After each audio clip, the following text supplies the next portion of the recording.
마태복음 5장, 6장, 7장에 기록된 예수님의 산상설교는 우리에게 보배와 같은 가르침입니다. 내용은 하나님 나라 백성인 우리 제자들이 평생 따라야 할 삶의 원리, 삶의 원칙이에요. 솔직히 말해 산상설교에서 그려지는 그 삶의 모습은 너무나 철두철미합니다. 현실 세계에서 그 누구도 자신의 힘과 노력으로는 이렇게 살아갈 수가 없습니다. 그럼에도 불구하고 예수님은 우리가 그렇게 살아가기를 기대하십니다. 오늘 우리가 읽은 이 본문은 산상설교의 결론 중에서 특별히 핵심 단락인 결론 중에서도 이 단락은 우리를 장차 공정하게 집행될 하나님의 그 최후의 심판 속으로 안내합니다. 놀랍게도 거기서 우리는 소름이 온몸에 확 돋을 정도로 충격적인 진실을 목격합니다. 이 시간 우리 모두 예수님의 강력한 경고의 메시지에 귀를 기울일 수 있기를 바랍니다. 무거운 설교인데 제가 최대한 여러분 사랑하는 마음으로 웃는 얼굴로 하려고 합니다. 자, 두 파트로 나눠서 살피는데 따라서 합니다. 첫째, 최후의 심판 앞에서 살자. 어디서 살아요?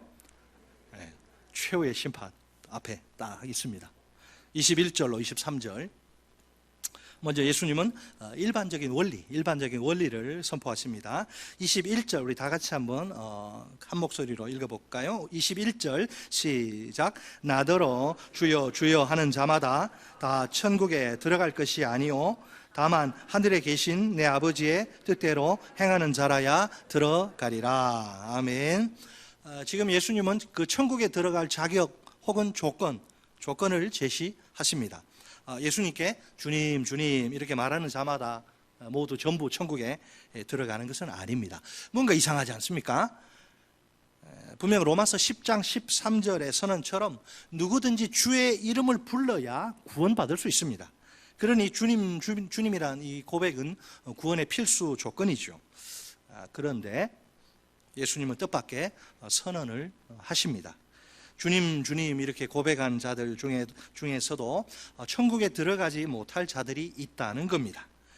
그렇다면 이 고백은 천국에 들어가는데 꼭 필요한 조건이지만 충분한 조건은 아닙니다. 예수님은 그 고백에 또 하나의 조건을 플러스 알파로 추가하십니다. 이것이야말로 절대적으로 필요한 결정적 조건입니다. 그게 뭘까요?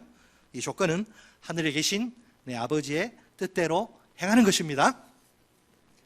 자, 과연 최후의 심판이란 상황에서 결정적으로 문제가 되는 것은 무엇일까요?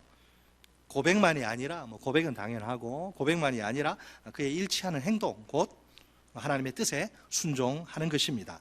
이 하나님의 뜻은 1차적으로 산상설교에 기록된 예수님의 가르침이에요. 그러면 산상설교의 가르침은 그 가르침을 행하는 삶이 우리 제자들에게 얼마나 중요합니까? 그것이 천국에 들어가느냐 못 들어가느냐의 결정적 기준이 되니까 말입니다. 제가 지난번에 다뤘던 그 내용인데 예수님이 이미 5장 20절에서 천국에 들어가는 기준을 제시하신 적이 있습니다. 여러분 기억나시나요?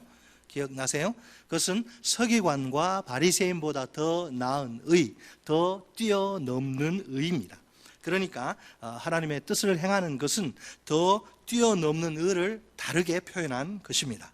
그러니까 하나님의 뜻을 행하는 제자의 의는 우리가 산상설교의 가르침을 스스로 이렇게 막 지켜나가는 공로적인 그런 자기의가 아닙니다.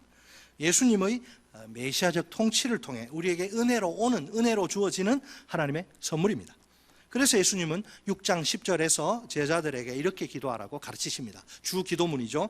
뜻이 하늘에서 이루어진 것 같이 땅에서도 이루어지다. 아멘. 하나님의 뜻은 하늘에서 뿐만 아니라 땅에서도 제자들을 통해 우리를 통해 이루어져야 마땅합니다. 그래서 이제 우리가 뜻이 땅에서도 우리를 통해 나를 통해 우리 가정을 통해 이루어지게 해주십시오 기도하면 하나님이 그 기도를 들으십니다. 그 결과 예수님의 메시아적 통치가 우리에게 부어지도록 임하도록 하십니다. 마침내 우리가 하나님의 뜻에 순종할 수 있도록 해 주십니다. 그러므로 이 모든 것이 사실은 전부 다 하나님의 전적인 은혜입니다. 주님 주님 이렇게 고백하지만 정작 하나님의 뜻은 관심 없고 행하지 않는 자들은 누구일까요? 그들은 아무런 활동도 하지 않아 존재감이 미미한 그런 별 볼 일 없는 사람이 아니죠. 오히려 굉장히 에너제틱하고 아주 굉장히 적극적이고 탁월한 종교 활동을 한 자들입니다. 본문 22절은 그들의 입에서 나온 또 하나의 놀라운 고백을 우리 귀에 들려줍니다. 22절에 뭐라고 고백하죠? 그들이 그날에 많은 사람이 나더러 이르되, 많은 사람이에요. 나더러 주님께 이르되 주여 주여 우리가 주의 이름으로 선지자 노릇하며 주의 이름으로 귀신을 쫓아내며 주의 이름으로 많은 권능을 행하지 아니하였나이까 하리니. 아멘. 그날은 어느 날이에요? 최후의 심판날, 마지막 날입니다. 이 마지막 심판날 한두 사람이 아닙니다. 많은 이들이 예수님 앞에 나와서 당당하게 자신 있게 막 보고할 것입니다. 자기 삶을. 예수님은 그런 자들을 딱 세 종류로 이렇게 구분을 하시는데, 첫째 예언하는 자들, 둘째 귀신들을 쫓아내는 자들, 셋째 많은 기적을 행하는 자들입니다. 대단한 사람들이죠. 그들은 모두 예수님을 주님 주님 이렇게 부릅니다. 한 걸음 더 나아가 주님의 이름으로 각종 은사를 행하기까지 합니다. 그 열매를 보니까 예수님의 진정한 제자로 인정받기에 충분할 정도로 굉장하고 탁월합니다. 아무나 이를 못합니다. 그죠? 원래 이 세 가지 은사 활동들은 예수님 자신과 초대교회 제자들도 행한 것들입니다. 사실상 그 자체로는 긍정적인 것들이죠. 우선 예언의 경우를 보면 세례자 요한과 예수님은 선지자, 예언자로 알려져 있습니다. 초대교회에서는 예언이 긍정적인 은사로 받아들여집니다. 다음으로 귀신을 쫓아내는 것, 축귀죠. 이것은 예수님의 사역의 대표적인 특징입니다. 12제자와 초대교회도 흔히 행하던 긍정적 은사입니다. 끝으로 치유 활동으로 대표되는 기적들 역시 예수님의 특징적인 사역입니다. 12제자와 또 초대교회가 긍정적으로 행하던 은사입니다. 따라서 이 세 가지 은사 활동들은 그 자체만 놓고 보면 문제가 아니죠. 문제는 그럼 뭐냐? 그럼 뭐가 문제냐? 그런 은사 활동이 어떻게 행해졌는가? How to 방법. 어떻게 행해졌는가? 여기 있는 거예요. 당연히 이 본인들이야, 이 본문의 이 본인들이야 틀림없이 우리가 주님의 이름으로 행한 것입니다. 이렇게 주장을 하죠. 하지만 주님과는 아무 상관없이 행해진 것이 확실합니다. 왜? 예수님이 그들을 너희들 몰라? 예수님이 그들을 모른다고 하시니까, 그들과의 관계를 아예 그냥 부인하시니까. 그렇죠. 사실 하나님의 뜻을 행하려면 꼭 주님의 메시아적 통치를 받아야 하지 않습니까? 그러나 그들은 예수님이 모르시니까 그분의 메시아적 통치를 받을 재간이 없는 거예요. 주님의 메시아적 통치를 받을 수 없으니까 하나님의 뜻을 절대로 행할 수 없습니다. 그러다 보니 그들의 모든 은사 활동들, 그 대단한 활동들이 주님이 보실 때는 불법일 수밖에 없습니다. 아니, 하나님의 뜻과 상관없이 이루어지는 종교 활동들이라니요, 예수님의 눈에 불법인 그런 활동들이 교회 안에서조차 얼마든지 일어날 수 있습니다. 이 얼마나 소름이 오싹오싹 끼치도록 무서운 진실이란 말입니까? 그렇지만 이보다 더 충격적이고 불편한 진실이 있습니다. 최후의 심판 때 이 사람들은 막 아주 자랑스럽게 보고하는 이 자들이 거짓 확신 속에 빠져서 살다 왔다는 거예요. 자신들은 주님과의 관계 속에서 훌륭한 은사 활동들을 잘했다, 칭찬받고 싶어서 그렇게 확신하는 거죠. 사실을 말하자면 중요한 것은 이런 자기 확신이 아닙니다. 그보다는 그 관계에 대한 예수님의 평가, 인정이에요. 예수님이 그 관계가 진짜다 이렇게 인정하셔야 진짜인 거예요. 자기가 아무리 진짜라고 우겨도 예수님이 너 아니야, 나 너 몰라, 그러면 가짜예요. 평생 동안 거짓 확신의 포로가 되어 완전히 속아서 살아온 겁니다. 얼마나 불쌍한 자들이란 말입니까? 중간이라면 좀 이렇게 회개하고 이럴 기회가 없어요. 이제 마지막 장면인데 예수님 모른대요. 자, 예수님이 그처럼 거짓된 자기 확신에 차 있는 자들을 향해서 단호히 선언하십니다. 거절 선언이죠. 23절 우리 같이 읽어볼까요? 23절 좀 무겁지만은 시작. 그때에 내가 그들에게 밝히 말하되 내가 너희를 도무지 알지 못하니 불법을 행하는 자들아 내게서 떠나가라 하리라. 아멘. 자, 정확한 평가, 예수님의 평가, 마지막 평가. 자, 왜 예수님이 그들에게 이토록 가혹하게 들리는 선언을 하시는 걸까요? 지나치신 거 아닙니까? 얼마나 이 사람들 주를 위해서 수고하고 헌신한다고 했는데 시간, 물질 바쳐가면서. 자, 본문 21절을 보면 이유는 하나죠. 그들이 하나님의 뜻을 행하지 않았기 때문입니다. 예수님이 그들을 도무지 도무지 모른다 하니 얼마나 뼈아픈 선언일까요? 이 선언의 의미는 여러분 잘 아시죠? 예수님이 그들을 자기 백성으로 인정하시지 않는다는 거예요. 인정하지 않는다는 겁니다. 메시아의 백성은 예수님을 구주와 주님으로 영접한 사람들이 아닙니까? 그 삶의 특징이 뭐예요? 입으로만 고백하면 되는 것이 아니죠. 그 삶의 특징이 반드시 있어야 되는데, 메시아 예수님의 왕적 통치를 받아서 내가 내 멋대로 내가 주인 노릇 하는 게 아니라 주님이 주인으로 그렇게 나를 다스려 내가 하나님의 뜻을 행하는 것입니다. 자, 그런데 주여 주여 하는 자들은 예수님의 왕되신 왕권을 진정으로 인정하지 않습니다. 자기가 왕이에요. 여전히 자기가 하고 싶은 대로 하는 거예요. 그렇기 때문에 그들의 모든 은사 활동은 메시아의 통치 결과가 아닙니다. 따라서 예수님은 그들의 그 모든 활동을 그냥 단순히 그냥 불법이라고 선언하십니다.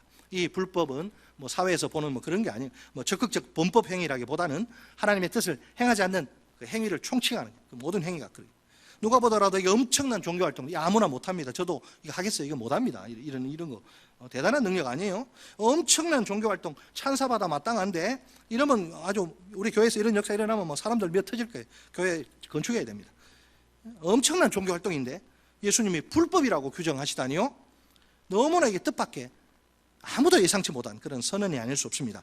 심판자 예수님께는 하나님의 뜻대로 행하지 않는 모든 행동들이 그 종류 여부를 떠나서 전부 불법일 뿐입니다. 결국 하나님의 뜻대로 행하지 않으면 아무 소용이 없는 거라. 수많은 사람들이 환영하고 막 박수 갈채 보내고 좋아해도 불법이라. 깜짝 놀랄 만한 업적을 남겨도 불법이라. 자, 그들은 그러면 예수님과 아무 상관없이 스스로 속아서 예수님의 이름을 도용한 거죠. 도용. 불법으로 예수님의 이름을 사용해서 불법을 저지른 것입니다. 이 사람들에 대한 예수님의 최종 명령은 내게서 떠나가라. 꼴보기 싫으니 내게서 떠나가라입니다. 그들 스스로는 예수님을 주님으로 알고 또 그분의 일을 열심히 해온 게 맞아요. 그러나 정작 주님이신 예수님은 그들을 알지도 못하십니다. 따라서 그들에게 떠나가라고, 이제 우리 영원히 이별하자, 그들에게 떠나가라고 명령하십니다. 이 명령은 메시아이신 예수님과 영원히 관계가 아주 끊어지는 것을 뜻하죠. 그러므로 이것은 하나님 나라에 들어가는 것이 완전히 금지되는 영원한 형벌입니다. 자, 솔직히 이거 뭐 설교는 저도 어렵고 여러분도 들으시기 유쾌한 건 아니죠. 솔직히 본문은 예수님을 주님 주님 이렇게 고백하는 또 우리 그리스도인들의 마음을 상당히 불편하게 만듭니다. 인정해요. 입술의 고백에 의지해서 구원의 확신을 또 주장하는 자들에게 경종을 울립니다. 문제는 그 확신이 자신만의 일방적 신념이요 착각일 가능성이 크다는 것이죠. 대단히 위험천만한 신념이자 착각이 아닐 수 없습니다. 우리가 영적으로 진지한 그리스도인들이라면 이 큰 고민거리가 되기에 충분합니다. 그런 고민을 통해서 우리가 자신의 영적 상태, 내 영적 상태가 어떤지를 철저히 점검해 보아야 합니다. 그렇게 해서라도 정신 바짝 차리고 신앙생활 제대로 하라는 것이 오늘 본문의 핵심 메시지입니다. 오늘날 교회 안에도, 교회를 보면 교회 안에도 이렇게 이제 좀 대단한 은사, 두드러진 은사를 소유한 사람들, 여러 가지 사역에 막 열심히고 헌신하는 사람들이 있어요. 보통 뭐 그런 사람들, 뭐 자기는 물론이고 주변에서 야, 하나님의 일 정말 열심히 해, 믿음 좋다 이렇게 평가합니다. 하지만 은사를 행하는 사람들 모두가 하나님의 뜻을 행한다고 주님께 인정받는 거 아닙니다. 최후의 심판 때 자신들의 기대와는 달리, 주변 사람들의 기대와는 달리 그 모든 일들이 주님과 무관하다는 선언을 듣게 될 사람들이 의외로 많을 것입니다. 따라서 우리 모두는 자신의 모습을 좀 심각하게 점검해 보아야 합니다. 내가 주님의 이름으로 행하는 종교적 활동들, 뭐 교회에서 많죠. 찬양대, 교사 뭐 많습니다. 전도의 임원. 내가 주님의 이름으로 행하는 종교적 활동들이 과연 주님과의 진정한 관계 속, 내가 주님과 진정한 관계 속에서 이게 행하는 것일까? 내가 주님의 이름으로 행하는 다양한 종교적 활동들이 교회 안에서 행하는 과연 주님과의 진정한 관계 속에서 이루어지는 것일까? 이걸 이제 한번 체크를 해봐야 되는 겁니다. 그런데 그러면 또 이렇게 이제 또 맞받아치실 분들이 혹시 있을지 몰라요. 목사님 저는 뭐 은사는 잘 모르겠고 그냥 열심히 합니다. 무슨 은사 이런 거. 그래서 이제 제가 고민을 했죠. 이 문제를 단순히 그냥 은사를 행하는 경우로만 제한시킬 수 없어요. 좀 더 확장해서 이제 하나님의 뜻을 행하는 삶이란 차원에서 생각해 볼 수 있습니다. 교회 안에 두 종류의 사람들이 있습니다. 입술로는 예수님을 주님이라 고백하지만 몸으로는 그 고백과는 다른 삶을 사는 자들이 있고, 또 한쪽에는 입술로 예수님을 주님이라고 고백하고 그 몸으로 그 고백과 일치하는 삶을 사는 사람들도 있습니다. 그러나 입술의 고백만으로는 아직 충분하지 않습니다. 그 고백의 진실성을 뭘로 담보할 겁니까? 그 고백의 진실성 누가 믿어줄 수 있어요? 그 고백의 진실성을 확정할 수 있는 그 삶 어떻게 사느냐, 그밖에 없어요. 그 삶을 보면 이 사람이 정말 주님의 통치를 받는 주님의 사람인가, 자기 멋대로 사는, 자기가 왕노릇 주인 노릇 하는 하나님의 백성이 아닌 사람인가 드러나요, 삶을 보면. 그러니까 그 고백만으로는 충분하지 않고 그 고백의 진실성을 확증하고 담보해낼 수 있는 삶이 반드시 뒤따라야 한다는 거죠. 입술의 고백만 가지고는 결코 하나님 나라에 들어갈 수 없습니다. 주님의 말씀입니다. 자, 그러면 내 입술의 고백대로 예수님이 정말 내 인생의 왕이시오 주인이십니까? 그렇죠? 왕이신 나의 하나님, 여러분 진심으로 고백하실 수 있어요? 고백 안 하시면 여기 왜 앉아 있습니까? 고백하시죠. 자, 그렇다면, 자, 거기까지 좋아요. 그렇다면 내 인생은 왕이시오 주인이신 예수님이 다스리셔야 마땅하지요. 내가 주인 노릇하면 안 되잖아요. 예수님이 주인이라며, 왕이시라며. 제가 논리적으로 당연한 이야기 하고 있습니다. 내가 왕이시오 주인이신 예수님의 통치를 날마다 받으며 살아야 하는 것입니다. 그럴 때 내가 하나님의 뜻대로 행하는 삶을 살 수 있습니다. 이것이 예수님이 그분의 제자인 우리에게서 기대하시는 온전한 크리스찬의 삶입니다. 우리가 이런 삶을 들고 최후의 심판대 앞에 서야 천국에 들어갈 수 있습니다. 자, 두 번째, 둘째, 인생의 집을 잘 짓자. 인생의 집을 잘 짓자. 24절로 27절. 이제 우리가 결론 부분의 마지막 단락을 살펴볼 시간입니다. 이 단락은 두 집 짓는 자의 비유입니다. 이 비유는 우리에게 두 가지 중에서 하나를 선택하라고 도전합니다. 말씀을 듣고 행할 것인가, 아니면 말씀을 듣고도 무시할 것인가. 그 중간은 없죠. 본문 24절에 따르면 예수님이 지혜로운 사람과 어리석은 사람을 구분하십니다. 그 기준은 뭐예요? 나의 이 말인데, 원래 이게 복수입니다. 나의 이 말들. 자, 나의 이 말들이 뭐예요? 지금까지 산상설교에서 제시된 예수님의 교훈들을 가리킵니다. 많은 말씀들이 있죠. 팔복을 비롯해서 우리가 예수님의 말씀들을 듣는 것만으로는 부족합니다.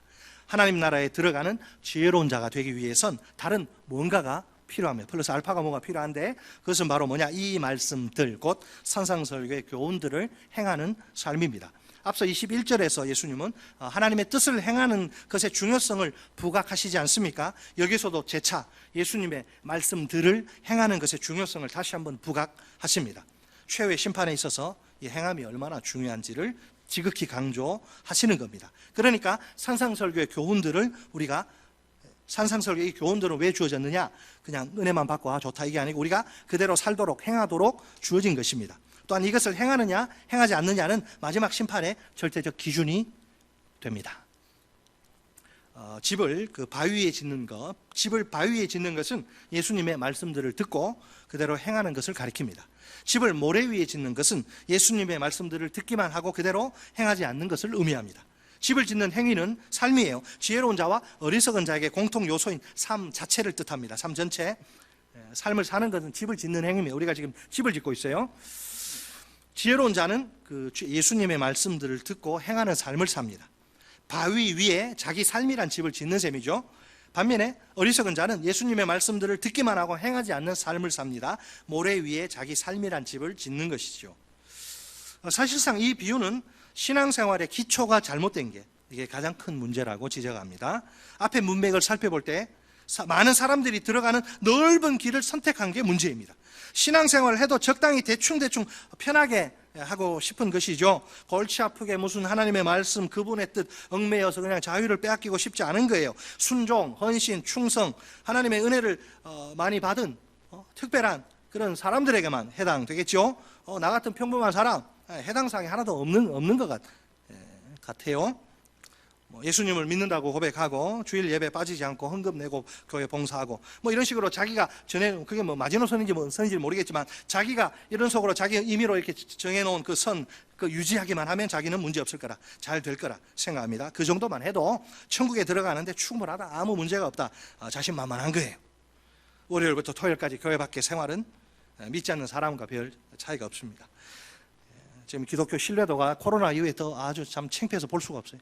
옛날에도 참 부끄러운데 지금 코로나 이후에 더 바닥이. 이 전도가 되겠습니까? 전도를 해야 되는데. 왜? 보니까 예수 믿는 사람이라고 보는데 월요일부터 토요일까지 자기들하고 별 다른 게 없거든. 돈 사랑하고 막 개인적 이기적이고 막 여러 가지로 성경의 가르침하고 안 맞는 거야. 월요일부터 토요일까지 교회 밖에 그 생활을 보니까 주일날은 다 예수 믿는 천사들 같은데 별 차이가 없는 거라. 사실을 말하자면 예수님이 원하시는 제자의 삶과는 결정적인 차이가 있는 거죠. 가장 본질적이면서 중요한 핵심, 곧 하나님의 뜻대로 행하는 삶이 거기 빠져 있으니까요. 반면에 여러분, 집을 반석에 짓는 거 어때요? 많은 노력이 들어가는 힘든 일입니다. 예수님의 말씀대로 하나님의 뜻을 행하는 삶이니까 그럴 수밖에 없죠. 여러분, 예수 믿는 거 쉽지 않아요. 힘들고 어렵습니다. 아주 힘들어요. 그것을 상쇄하고도 남는 자유와 기쁨과 행복이 있지만요, 힘들어요. 예수 믿는 거 날마다. 왜? 날마다 자기를 부인하고 자기 십자가를 쥐고 예수님의 뒤를 따라야 하니까 말입니다. 좁은 문으로 들어가서 좁은 길을 걸어가야 하니까 결코 쉽지가 않은 거예요. 사람들이 넓은 길 왜 가느냐? 그건 편하거든. 거기 가면 끝은 멸망인지도 모르고. 자, 평소에는 두 집이 다 아무런 문제가 없어 보입니다. 누가 보더라도 저 사람 들어가서 사는 집이 틀림없죠. 뜻밖에도 어느 날 갑자기 심각한 문제가 발생합니다. 먼저 25절, 본문 25절은 바위 위에 지은 집이 맞이한 위기. 바위 위에 저도 위기는 있습니다. 위기와 그 결과. 25절에 비가 똑같아요. 비가 내리고 창수가 나고 바람이 불어 그 집에 부딪히되 무너지지 아니하나니 이는 주추를 반석 위에 놓은 까닭이요. 아멘. 자, 이것은요 기후와 관련된 묘사인데, 그 당시 고대 근동 지방의 기후 상황을 반영합니다. 아주 뜨겁고 건조한 날씨인데 갑자기 강한 바람을 동반한 폭우가 막 쏟아질 때가 있어요. 그러면 그 마른 골짜기에 갑자기 막 급류가 흘러서 그 골짜기 주변에 있는 집 초토화된 심각한 피해를 입게 됩니다. 그렇지만 지혜로운 자가 지은 집은 그런 폭풍에도 끄떡없이 무너지지 않아요. 왜? 바위 위에 자기 집이 세워진 게 그 이유입니다. 다음으로 두 번째 사람, 본문 26절은 어리석은 사람에 대한 묘사입니다. 26절, 나의 이 말을 듣고 행하지 아니하는 자는 그 집을 모래 위에 진 어리석은 사람 같으리니. 아멘. 자, 어리석은 사람도 지혜로운 사람과 마찬가지로 교회에 나와서 예수님 말씀들을 듣습니다. 예배 참석하고 말씀 듣습니다. 교회 밖에 있는 지금 외부인 이야기 아니에요. 교회 안에 있는 내부자들 이야기입니다. 교회 안에 있는 이들이 예수님의 말씀들을 듣지만 그것만으로는 부족합니다. 결정적으로 중요한 것은 들은 말씀대로 밖에 나가서 행하는 것이죠. 예수님의 말씀들을 듣기만 하고 행하지 않는 자들은 집을 모래 위에 지은 어리석은 인생들입니다. 계속해서 본문 27절은 모래 위에 지은 집이 어떻게 될 것인가, 맞이한 위기와 그 결과. 똑같이 위기를 맞이하는데 결과는 완전히 다릅니다. 27절, 비가 내리고 창수가 나고 바람이 불어. 자, 25절과 똑같죠. 거기까지 그 집에 부딪히면 여기까지 똑같아요. 무너져. 이제 다릅니다. 고디가 무너져. 그 무너짐이 심하니라. 25절은 어때요? 무너지지 아니하나니. 이거는 무너짐이 심하냐. 완전 폭삭 그냥 형체도 없이 무너져버려. 자, 모래 위에 세워진 집은 기초가 잘못돼요. 기초부터 형편없이 연약합니다. 그러다 보니 비가 내리고 홍수가 나고 바람이 불어서 부딪히면 견디질 못해요. 얼마 못 버티고 무너지고야 맙니다. 폭삭 주저앉는. 산상설교에 제시된 예수님의 말씀들을 듣기만 하고 행하지 않는 자들 역시 마찬가지입니다. 그들은 이런 이제 종말의 때 여러 가지 고난 시련들이 닥치고 하는 이 종말론적 시련들과 하나님의 최후의 심판을 견뎌낼 수 없습니다. 그들을 기다리는 것은 불행하게도 영원한 파멸뿐입니다. 그 무너짐이 심하니라 표현 주목하세요. 이게 뭔 말이냐? 어리석은 자들의 최후 파멸인데 결국 돌이킬 수 없는 이게 최종적 결과라는 것을 강조합니다. 이제는 회개할 기회조차 없으니 돌이키기엔 너무 늦어버린 거예요. 너무 늦었잖아요. 슬프게도 땅을 치고 통곡하고 후회봐야 아무 소용이 없습니다. 우리가 여러분 구약 성도들에게는 십계명이 있고 우리는 산상설교했습니다. 이건 천국 백성의 대헌장입니다. 신약시대에 가장 중요한 말씀이에요. 산상설교가 생명처럼 소중한 산상설교를 부지런히 날마다 읽고 이해해야 합니다. 또한 그 메시지를 마음으로 온전히 받아들여야 합니다. 때로 불편하고 힘든 말씀이 왜 없겠습니까? 그러나 이게 나를 위해 주신 하나님의 말씀이다. 받아들이고, 근데 그것만으로는 영원한 생명이 보장되는 것이 아닙니다. 영원한 생명에 이르는 결정적인 요소가 아직 남아있네요. 그 요소는 마음으로 받아들인 그 메시지를 따라 행하는 것입니다. 따라서 산상설교의 가르침을 행하는 삶의 중요성은 가히 절대적이라고 할 수 있습니다. 하지만 이 절대적 가르침을 따라 행한다는 것은 현실적으로 불가능해 보입니다. 오른쪽 뺨을 맞고 왼쪽 뺨 더 때려달라고 돌려대야 하지요. 속옷을 달라고 하는데 속옷은 기본이고 겉옷까지 다 내줘야 하지요. 같이 있기도 싫은데 억지로 오리를 가자 하는데 그 사람과 오리가 아니라 심리를 동행해야 되죠. 예수님 그렇게 하라고 하니까. 어떻게 우리가 이런 식으로 살 수 있단 말입니까? 그럼에도 불구하고 중요한 것은 내가 할 수 있느냐 없느냐 그게 아니에요. 많은 사람들이 착각하는 게 명령을 받을 때 이거는 나는 아닌가 봐요 하고 자꾸 빠져나가려고 하는데 가능성 가지고 이 말씀을 보면 이게 답이 안 나옵니다. 이렇게 살 수 없을 것 같죠? 그럼에도 불구하고 중요한 게 뭐냐면 이렇게 하는 것만이 영원한 생명을 누리는 유일한 좁은 길입니다. 주님의 말씀입니다. 자, 그렇다면 이제 과연 우리가 어떻게 이 좁은 길을 갈 수 있을까? 이 문제죠. 우리에게 산상설교의 절대적인 기준들을 행하라고 빠져나갈 생각하지 말라고 그렇게 명령하신 예수님이 아닙니까? 감사하게도 너무나 감사하게도 그분은 우리가 그것들을 행할 수 있는 길도 열어 주십니다. 그 길이란 바로 뭐예요? 내가 그리스도와 함께 십자가에 못 박혀 죽어야 돼. 그 길이란 바로 내가 죽고 예수로 사는 거, 내가 죽고 예수님이 왕으로서 메시아적 통치를 하시고 내가 거기에 순종하는 거죠. 내가 죽고 내가 왕 노릇하고 주인 노릇하고 싶은 내가 죽어버리고 예수님의 그 대신 메시아적 통치를 받는 것입니다. 그분의 통치는 우리가 그처럼 불가능해 보이는 명령들을 행할 수 있도록 인도합니다. 결국 중요한 점은 바로 이것이죠. 그리스도의 왕권을, 왕되심, 주인되심을 인정하고 그분의 통치를, 다스림을 받느냐, 아니면 내가 왕이 되어서 주인이 되어서 내 마음대로 살고 내 마음대로 내 나름대로 스스로 노력하느냐. 이게 자기의 옛사람이 죽고 주인이신 그리스도의 다스림을 받는 자는 바위 위에 집을 지어 영원한 생명에 도달합니다. 그러나 자기의 힘을 의지하는 자, 자기가 왕노릇 주인 노릇하는 자, 아무리 열심히 노력해도 모래 위에 지은 집에 불과하며 영원한 파멸에 이를 수밖에 없습니다. 이제 우리가 던져야 할 결정적인 질문이 하나 있죠. 어떻게 해야 우리가 하나님의 통치를 받을 수 있을까요? 여러분 다 아셔요. 그 비결은 우리가 말씀과 기도의 자리로 부지런히 나아가는 것입니다. 말씀과 기도의 자리에서 하나님이 우리를 만나 주십니다. 우리를 터치하셔요. 우리 인생을 왕으로서 주인으로서 통치해 주십니다. 결국 말씀과 기도, 물론 밸런스 균형이 중요하죠. 결국 말씀과 기도는 우리가 목숨 걸고 붙들어야 할 우리의 전부 생명, 목숨입니다. 자, 이번에 하나님이 이 삶 공부라는 말씀의 자리를 우리에게 허락하십니다. 아직 생명의 삶을 수강하시지 않은 분들은 꼭 수강하시기를 바랍니다. 생명의 삶을 수강하신 분들이 많이 계신데 새로운 삶에, 거기서 생명의 삶이 끝나지 말고 새로운 삶에 그 다음 스텝으로 도전하시기를 바랍니다. 우리에게 늘 열려있는 이 새벽 기도회와 기도회의 자리와 금요 기도회의 자리가 아닙니까? 이 특별한 은혜의 자리를 소중히 여기시고 적극적으로 활용하시기 바랍니다. 그렇게 내가 말씀의 자리와 기도의 자리로 부지런히 나아가기만 하면 됩니다. 그럴 때 왕이신 주님의 통치가 내게 강력히 임할 줄 믿습니다. 주님의 말씀대로 행하는 내 삶에 더욱 진보가 있게 될 줄 믿습니다. 최후의 심판 때 주님이 나를 보시며 지혜로운 인생이라고 박수 치시면서 손뼉 치시면서 선언하실 줄 믿습니다. 그런데 여건상 아무리 해도 교회 말씀의 자리가 있고 기도의 자리에서 나오시기 힘든 분들, 그분들 빠져나갈 수 없습니다. 그러면 개인적으로 자기만의 그런 시간과 공간 확보하고 말씀을 묵상하고 기도의 시간을 가지셔야 됩니다. 큐티가 중요한 거라 그래요. 큐티가 생명이에요. 제가 뭐 늘 하는 소리지만 청년부 지도할 때 큐티 안 하면 밥 먹지 말라고 막 리더들 그렇게 괴롭혔는데 어른들은 뭐 그렇게 할 수 없죠. 자, 마지막으로 우리가 반드시 기억해야 할 중요한 진리가 있습니다. 예수님이 그 하나님의 뜻대로 행하는 삶을 완전하게 아주 퍼펙트하게 살라고 요구하시는 게 아니에요. 그렇게 100% 완벽하게 살 수 있는 사람 아무도 없습니다. 분명 우리는 하나님의 뜻을 행하는 삶을 살다가도, 왜 그렇게 살라고 하니까 살다가도 넘어지고 실패하고 죄짓고 그래요. 그럴 때는 어떻게 하냐? 끝난 게 아니에요. 우리 다시 시작할 수 있습니다. 주님 앞에 나와 허물과 죄를 진정으로 토하고 회개하면 됩니다. 그러면 사랑의 주님이 우리를 사랑하사 자기 목숨을 십자가에 그렇게 내어주신 사랑의 주님이 우리를 불쌍히 여기셔서 용서해 주십니다. 십자가의 보혈의 그 권능으로 우리의 허물과 죄 때문에 더러워진 우리를 깨끗이 씻어 주시는 겁니다. 우리를 일으켜 주셔서 다시 하나님의 뜻대로 행하는 삶을 살도록 격려하십니다.